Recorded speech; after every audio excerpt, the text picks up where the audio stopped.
les fournitures et les matériels de bureau? Si votre réponse est non, préparez-vous à cet exercice d'apprentissage. Si votre réponse est oui, je vous propose de faire une révision avec nous dans un instant.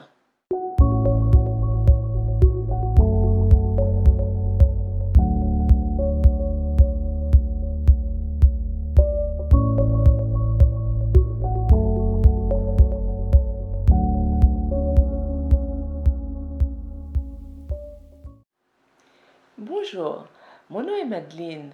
Mon plus grand plaisir aujourd'hui, c'est de répondre à notre rencontre comme promis.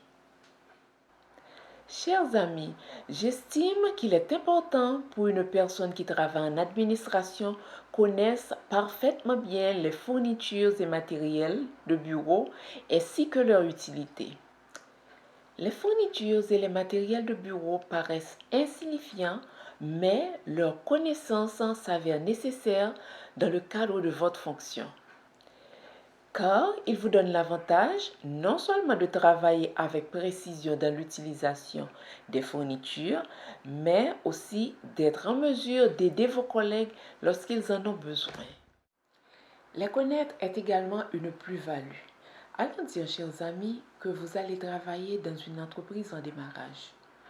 Vous serez obligé de dresser une liste de ce dont l'entreprise a besoin pour travailler au prime abord et ensuite, ce sera vous qui allez constituer un dossier physique ou bien électronique, un catalogue de fournitures. Pour cela, vous devez connaître les fournitures et les matériels de bureau ainsi que leur nom. Dans le cas contraire, ce sera un casse-tête pour vous et ça risque de compliquer votre travail. Pour être plus pratique et plus clair, j'ai classé les fournitures en deux grandes catégories. Les fournitures les plus courantes et les fournitures les moins courantes. Dans la catégorie les plus courantes, vous pouvez trouver des punaises. Dans la deuxième image, une agrafeuse, une dégrafeuse. Dans l'autre, un stylo, un post-it ou autocollant, des binder clips ou pince-notes, une agrafeuse et des chargeurs. On dit agrafe ou chargeur. Et dans la dernière image, vous trouvez une calculatrice, un plumier ou pot à crayon qui contient une paire de ciseaux, un coupe-papier, des feutres et des stylos. Toujours dans les appellations les plus courantes des fournitures de bureau, vous pouvez trouver des trombones multicolores, mais il existe des trombones métalliques également, un rangement de fournitures, des surligneurs ou highlighters, des classeurs ou binders en anglais, un petit perforateur à 2 trous parce qu'il existe des perforateurs à 3 trous et un distributeur de ruban adhésif. C'est une appellation que je donne à ces groupes de fournitures de bureau parce qu'elles sont très utilisées. Quel que soit le rôle et la fonction que vous occupez en administration, vous en aurez besoin. Et n'oubliez pas, chers amis, les 3 verbes dont je vous avais parlé dans la première définition du mot administration, que vous aidez, que vous fournissez ou bien dirigez, vous vous en servez. Chers amis, comme je vous ai dit tout à l'heure, il y a 2 catégories de fournitures. Des fournitures les plus courantes et les moins courantes. Voyons maintenant la catégorie des fournitures les moins courantes, qui est constituée de papier blanc, des cartables, des enveloppes, des seaux à usage multiple, des cartouches d'encre pour imprimante et des cahiers de notes et presse-papier, etc. En plus des 2 catégories, il y a des fournitures que je classe dans une rubrique autre type, qui sont des jeux de bureau ordinaires ou exécutifs, qui comportent toutes les petites fournitures, y compris un soumet, des porte-cartes, etc.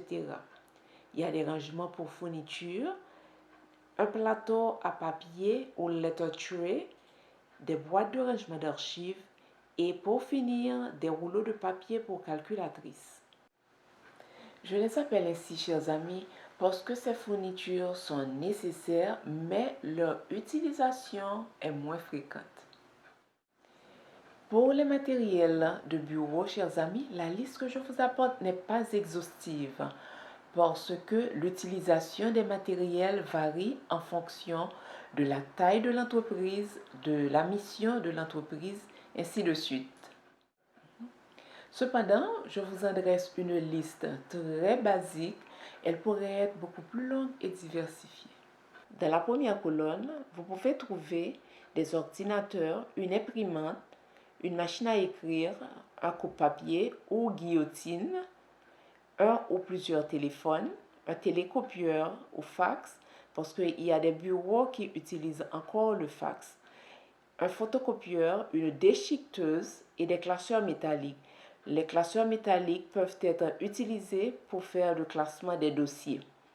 Et dans la seconde colonne, une armoire métallique. L'armoire métallique peut être utilisée pour l'entreposage des fournitures de bureau.